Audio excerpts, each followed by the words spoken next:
आप कहते हो कि मंदिर से जाते समय नंदी के कानों में कहकर चले जाओ। बैठिए बैठिए बैठिए बैठिए। बहुत सुंदर प्रश्न है आपके, बहुत भाव से और आनंद से आपने करा, और जनमानस के कल्याण के प्रश्न है ये, केवल आपके लिए नहीं है, ये सबके लिए इतने जोरदार प्रश्न है। जो गलती भी करते होंगे तो इसको सुधार सकते। आपने कहा कि नंदी के कानों में कहना चाहिए, लोग हंसते हैं, कहते हैं बताओ वो नंदी के कानों में भगवान को कहना चाहिए।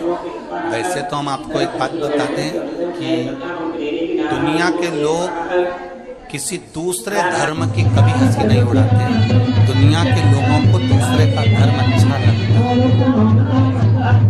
दुनिया के लोग सबसे ज्यादा हंसी उड़ाते हैं तो हमारे सनातन धर्म की ही उड़ाते हैं, और जी खुद उड़ाते हैं, दूसरा उड़ाने वाला नहीं होता।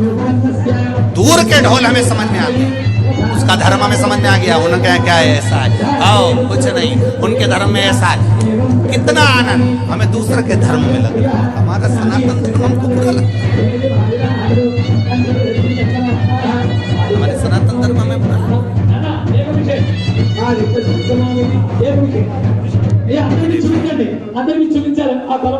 लोग कहते हैं कि नंदी के कान में कहते हो, ये कोई हमारे पुराणों में या शास्त्रों में लिखा है?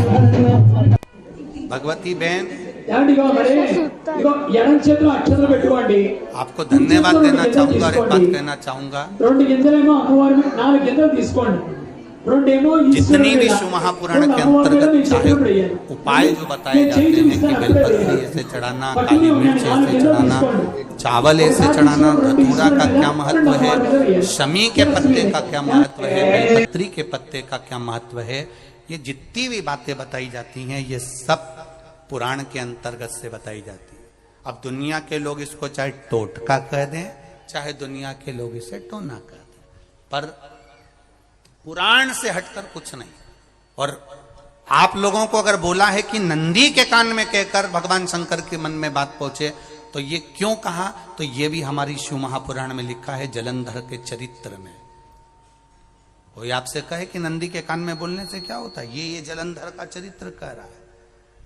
मां पार्वती जी का हस्त कमल पकड़कर जलंधर लेकर जाने लगा।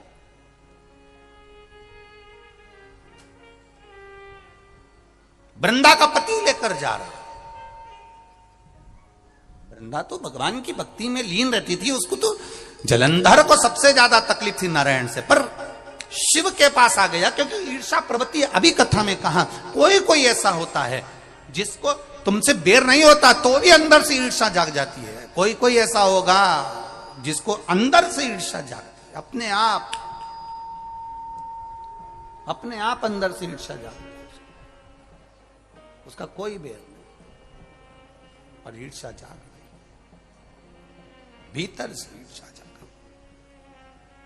ना आप उससे मिले हो, ना कभी वो आप उसके सामने बैठे हो। कई लोग किसी ना किसी की बुराई करते हैं तो हम लोग पूछ भी लेते हैं, क्यों साहब उनसे मिलकर आए हो क्या तुम? कभी नहीं मिल किया है, कभी उनका सामना हुआ नहीं हुआ, तो फिर बुराई क्यों कर रहा? एक ने कर दी थी इसलिए हमारे ध्यान में था तो हमने भी कर दी। लो, वो कुआं में डूब के मरेगा तो तू भी मरेगा का? नहीं। नंदी सामने बैठा है, गणेश जी को मालूम पड़ गया, कार्तिकेय को मालूम पड़ गया, गुरुजी मैं पानी का लोटा चढ़ाते चढ़ाते मेरा पूरा कम से कम मेरे को 8 साल हो गया, और मेरी जिंदगी में सुख बिल्कुल नहीं आया।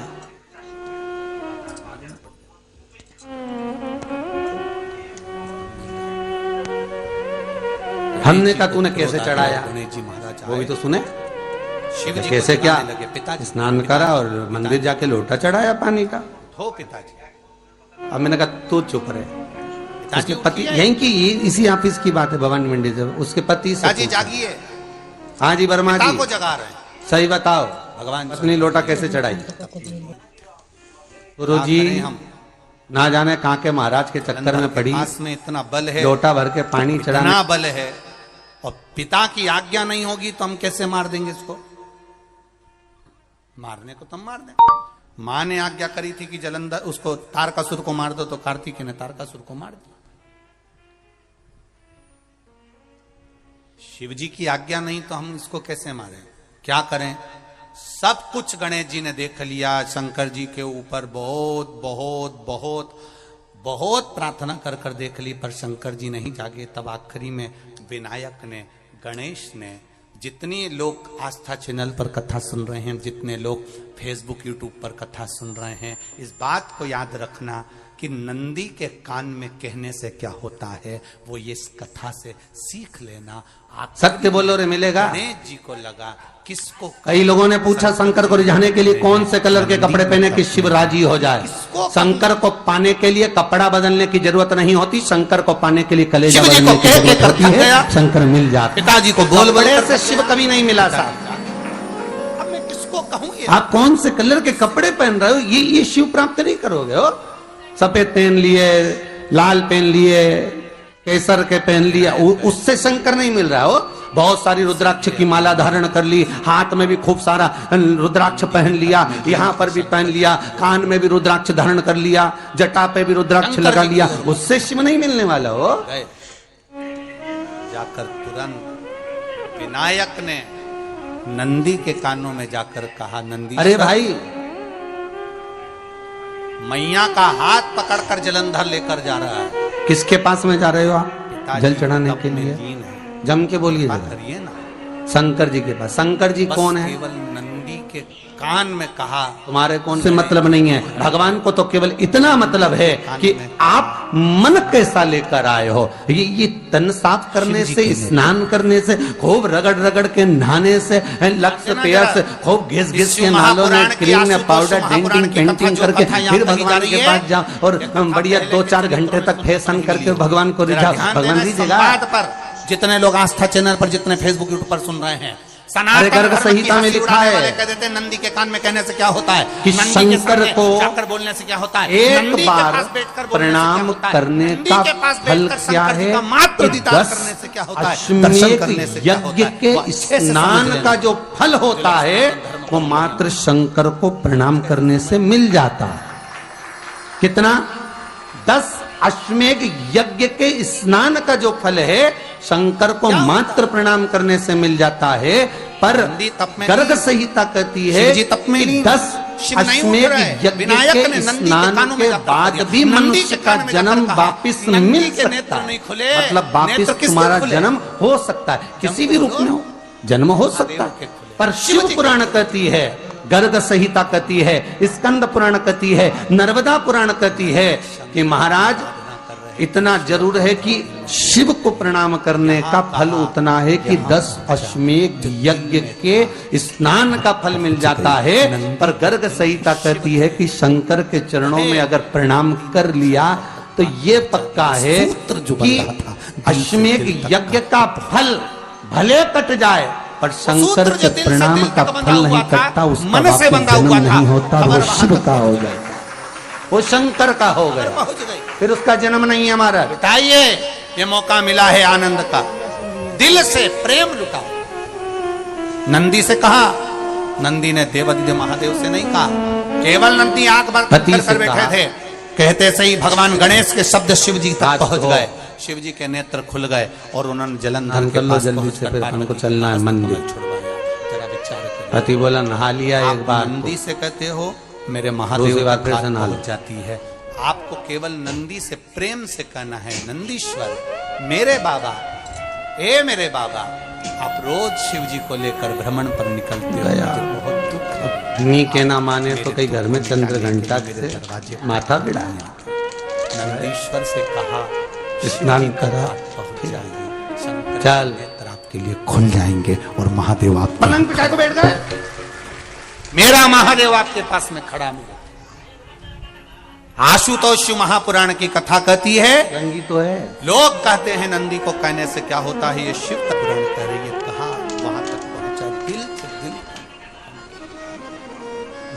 हम कई बार कहे आपको, आप लोगों ने सुना होगा शिव महापुराण में कि बहुत दुख हो जिंदगी, फिर नवा बहुत दुख होता। तकलीफ, जैसे बहन ने लिखा मेरे बेचारी मायके जाना था, मौसी की यहाँ शादी थी, अब उसने बहू से कहा बेटा मेरे को जाना है, अपने घर में छोटे से लड्डू गोपाल, उनकी सेवा है, तू एक काम कर कि तू सेवा कर लेगी क्या? मम्मी उसमें क्या है, करना क्या तुम बताओ, बस सुबह से 3 बार ताली बजाना, भगवान को उठाना, पात्र में रख के नहलाना, उनको पोंछना, कपड़े पहना देना, इत्र लगा देना, चंदन लगा देना, मुकुट लगा देना, सुंदर अलकावली सब पिनाने के बाद में भगवान को दर्पण दिखाना, जब भगवान को कांच दिखाए, दर्पण दिखाए, भगवान मुस्कुरा दे, तब भगवान को भोग लगा देना। हाँ मम्मी इतना तो मैं करूंगी, और बाद में भगवान को वापस सुला देना। हाँ इतना सा कर लूंगी। सास बिचारी के चली गई। अब बहू सुबह से उठ के 3 बार ताली बजाई, भगवान को उठाया, बिठाया, नहवाया, तैयार कर दिया, तैयार करके जो दर्पण दिखाया तो भगवान को मुस्कुराया ही नहीं।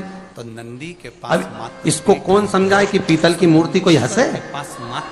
पर उसने तो विचार करा कि सास के गई भगवान जब मुस्कुरा दे तो उनको भोग लगा देना। अब भगवान तो कोई मुस्कुराए नहीं, दर्पण दिखा, इसको लगा कि मेरी सेवा में कोई कमी रह गई, इसने भगवान का कपड़ा वपड़ा वापस उतारा, इनको वापस चढ़ाकर जल लेकर जब घर जा रहे हो तो अब भगवान को वापस रजाई में सुलाया, फिर आ गई, 3 बार फिर ताली बजाई, भगवान को फिर उठाया, फिर बिठाया, बिठाने के बाद में फिर उनको कपड़े वपड़े पहनाकर फिर दर्पण दिखाया, पर भगवान को मुस्कुराया ही नहीं। ये वापिस इस सेवा में गलती रह गई। वापिस इसने सब कपड़ा उतारा, भगवान को फिर सुला दिया। सुबह 8 बजे से नहा रही, सबसे ज्यादा कपड़े पहना रही और सुला रही, समाधि 1 बज गई। साधना करने वाला, व्रत करने वाला, उपवास करने कुछ गलती रह गई होगी अपनी साधना में लीन होने वाला कोई है। अब की बार फिर भगवान को नहवाया, जो शिव जी के सामने, भगवान भी मन में सोचे नहवा ही नहवा रही, खवा तो सामने मुख कर तप में नींद। 28 बार नहवा दिया। इसके बाप का क्या जाए, 29 बार भी नहवा देगी। सर्दी होगी तो हमको होगी, इसका क्या जाए, नहवा ही रही है और खवाती कुछ नहीं, फिर सुला देती है, फिर ताली बजा। अब क्या फिर आ गई और 29वीं बार फिर बैठ गई और फिर भगवान को नहवाया, कपड़े पहनाया और पहनाने के बाद भगवान का श्रृंगार करके जैसे ही दर्पण उठाया, उठा के जो भगवान को दिखाने लगी, भगवान ने मन में सोचा अब की बात तो हंसी दूंगा, उसके पास में जो कुछ भी हो रहा, और भगवान दोनों दांत दिखा दिए। जैसे ही भगवान ने दांत दिखाया, इसने दर्पण रखा और जल्दी से भोग लाई, भगवान के जिमाया, भगवान के जिमाया, जिमने के बाद भगवान को फिर वापस सुला दिया। अब ये सुबह से जैसे ही आए तो भगवान पहले ही मुस्कुरा के, क्योंकि भगवान को मालूम है नवाएगी 25 बार का मतलब उससे चंद हंसी दो, हंसने में क्या जाता, तो भगवान पहले से मुस्कुरा के बैठ जाए। अब एक दिन सास आ गई, सास ने कहा बहू अब सेवा मैं कर लूंगी। हाँ मम्मी कर लो। मम्मी सेवा करने बैठी, मम्मी ने भी स्नान कराया, श्रृंगार करा, कपड़े पहनाए, मुकुट लगाया, सब लगाने के बाद जैसे ही सास कांच दिखाने के लिए दर्पण को उठाई, इतने में से मूर्ति में से आवाज आई, दर्पण तो तेरी बहू दिखाएगी, उसको बुला दे, बहुत जोरदार दिखाती, वो दिखा सकती, तू वापिस धर दे दर्पण, तेरे बस का नहीं है। तकलीफ हो रही है बाबा। अब भगवान को भी लगा कि भैया सामने, अब इसमें कोई दिखावा था क्या? प्रेम, वात्सल्य था।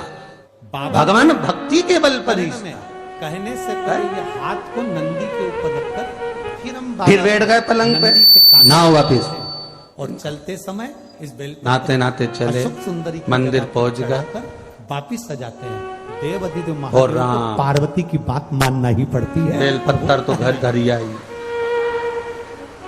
ये बेलपत्र की महत्व, जैसे ही बोली बेलपत्तर घर धरिया ही, पति इसको घूर के देखा, 2 बार नवाया, फल एक बेलपत्तर रखे ही घर, उतना फल हम आपसे फिर कहेंगे, कभी मौका मिल जाए जिंदगी। ये पति से कहती कि तुम लेने जाओ, तुम्हारे जीवन में उससे पति पहले ही बोल दिया मेरे पास घुटना बहुत दुख रहा, पत्री का वृक्ष मिल जाए जिसकी बहुत घुटना दुख रहा, ऊपर पड़ रही हो, तुम्हारे ऊपर अगर बेलपत्री की छांव पड़ रही हो, ठीक है, उसके नीचे बैठकर कभी मौका मिले, तुम बैठो, मैं आई अभी घर से, मात्र रखकर आप, अब घर जाते जाते मालूम पड़े फिर कहीं का कोई छुआ गया तो नहाने बैठ गए, 12 ज्योतिर्लिंग को जल चढ़ाने के बराबर फल प्रदान। इसकी जो पूजन की थाली रखी थी, कोई भगत आया बेचारा, उसने सोचा मंदिर की थाली है, सब चढ़ा चुड़ू के चले गए,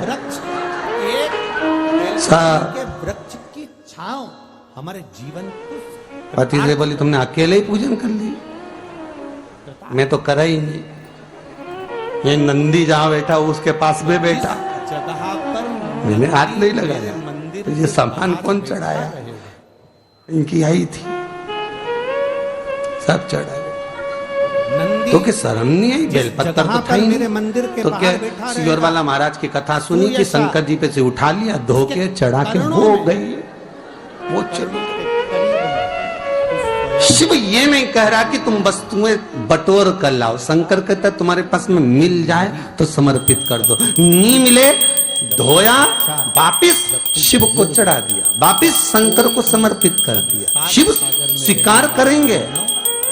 एक महीने तक भी एक बेलपत्र को धोकर शंकर को रोज चढ़ाते रहो तो भी शंकर स्वीकार करेंगे। उसमें भगवान ये नहीं सोचेंगे कि निर्माल्य है, स्वीकार करेंगे। मेरे साथ प्रतिदिन प्रदोष काल में, प्रदोष के समय, शाम के समय भ्रमण पर जब पार्वती मेरे साथ जाएगी, पर इसका मतलब ये नहीं है कि तुम मंदिर के घर से अगर पास में लगी हो, नजदीक में लगी हो, 8, 10, 15 घर छोड़कर कुछ थोड़ी दूरी पर भी बेलपत्र लगी हो तो लेकर जरूर जाना, नहीं तो कहीं कहीं की इतनी आलसन। उन्होंने कहा सियोर वाला महाराज बोला तुम तो उठा के चढ़ा दो, तो भगवान के मंदिर में बेलपत्र नहीं जाए मालूम पड़े हो। जब हम तो ऐसा नहीं है कि नहीं जाए वाला, जाओ, पास में लगी हो तो लेकर जरूर जाओ। भगवान को समर्पित करने के लिए थोड़ा ना थोड़ा से कुछ कहकर आते हैं। आपने देखा होगा कई लोग नंदी के कान में कुछ कहते हैं, फिर नंदी का जो सींग होता है उस सींग के बीच में से शिवलिंग का दर्शन करते हैं। तो नंदी को जब कोई बात कही जाती है, नंदी से जब कुछ कहा जाता है कि हमारी बात शिवजी तक पहुंचाना, तो उसमें सबसे पहला अगर नाद करा जाता है नंदी के कानों में तो ओम का नाद करा जाता है। आप सीधे जाकर अगर कहेंगे नंदी को कि हमारी ये बात है, आप वहां तक पहुंचा देना, तो नंदी उस बात को कहे चाहे नहीं कहे, पर जब आप नंदी के कान में ओम कहने के बाद में अपने हृदय की बात कहते हैं, तो जैसे एक पत्र आपने भेजा और पत्र को तुमने लिफाफे के अंदर रख दिया, रखने के बाद में तुमने एड्रेस भी लिख दिया, समझ लेना बहुत अच्छे से। एड्रेस लिखने के बाद में तुमने अपना मोबाइल नंबर भी लिख दिया, सब कुछ कंप्लीट कर दिया। अब इस लिफाफे को तुमको भोपाल भेजना है सागर से, और तुमने ले जाकर इस लिफाफे को डाकघर के डब्बे में डाल दिया। लिफाफा जाएगा, जम के बोलिए, एड्रेस पूरा लिखा है, पीछे तुम्हारा नाम भी लिखा है, मोबाइल नंबर भी लिखा है, सब कुछ लिख दिया, पर लिफाफा जाएगा नहीं। क्यों नहीं जाएगा? क्योंकि उस पे टिकट चिपका नहीं है। 15 पैसे का, 10 पैसे का, 25 पैसे का, या 1 रुपए का, या 2 रुपए का, उस पे अगर कोई टिकट चिपका होता फिर आप उसको डालते तो जाता कि नहीं जाता? चले जाता। ये ओम सनातन धर्म के अंतर्गत जितने भी मंत्र होते हैं, जितने ब्राह्मण मंत्र का उच्चारण करते हैं, जितने ब्राह्मण मंत्र पढ़ते हैं और मंत्र का उच्चारण करते हैं, उसमें ओम का नाद क्यों करते हैं? क्योंकि ये हमारे श्लोकों को, हमारे शब्दों को, हमारे दिल की बात को टिकट का काम कर कर परमात्मा तक पहुंचा देता है। ये ओम अक्षर, ओम शब्द, ओम नाद। कभी कभी बेलपत्र देखना, जब बेलपत्र आप समर्पित करते हैं तो ऊपर वाली जो पत्ती होती है उस पे ओम लिखते हो। कई किसी को लिखते हुए देखा होगा, चंदन से, पीले चंदन से, लाल चंदन से। सबसे मूल 3 पत्तियों में बीच वाली जो पत्ती उस पे ओम लिख दिया, फिर इधर वाली में लिख दिया नमः, इधर वाले में लिख दिया शिवाय। कभी आपने देखा कि इधर वाली पत्ती में ओम लिखा हो, इधर में नमः लिख दिया हो, इधर में शिवाय लिख दिया हो? नहीं, लिखने वाला लिखेगा, क्योंकि जो विद्वान होता है, चतुर होता है, जिसमें विद्वत्ता होती है, वो सबसे ऊपर वाली पत्ती में ही ओम लिखेगा, क्योंकि उसको मालूम है ये ब्रह्मा है, ये विष्णु है और ऊपर शिव है। इन दोनों का समावेश ओम में है, इसलिए वो सबसे पहली पत्ती में ओम ही लिखता है।